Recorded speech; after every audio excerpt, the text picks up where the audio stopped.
Hello guys, magisa tayo ng munggo guys. Ito yung mga rekado natin.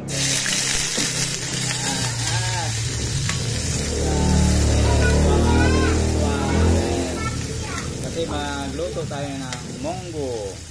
Gisadong munggo guys, ang ating ulam ngayon.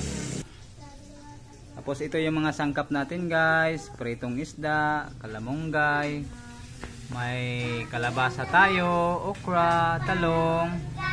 Yan, diba? Yan ang ikuha natin guys.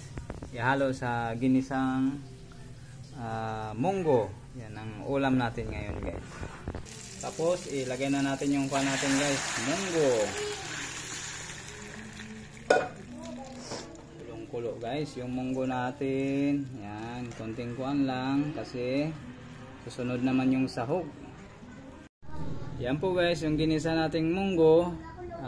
Kulong-kulo na yung mga matigas tulad ng kalabasa, okra. Palambutin natin yan bago yung sahog natin. At isama na rin natin tong pritong isda natin. Ito yung magpapalasa guys. Yan.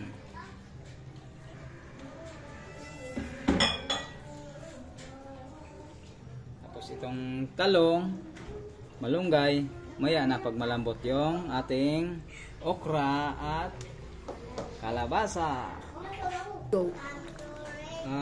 Kulo na guys. At saka malambot na yung natin, okra at saka kalabasa. Ilagay na natin yan guys.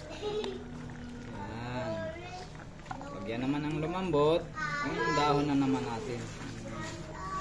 Dahon ng kalamunggay. Sarap, yummy guys, yummy. Yan lang guys, kasimple magluto ng ginisang munggo. Kalabasa, okra, talong. Tapos may dahon ng anong klaseng dahon guys, okay na yan. Go. Yan guys, ilagay na natin tong dahon ng kalamunggay. Ayan, more on vitamins, vegetable.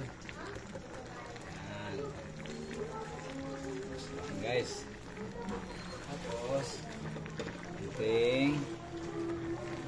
kunting bitsin lang guys at asin, pwede na yan kasi para hindi masyadong maalat. Yan, paborito to ng mga bata guys, paborito ng lahat to. Ganun lang guys, simpleng luto lang.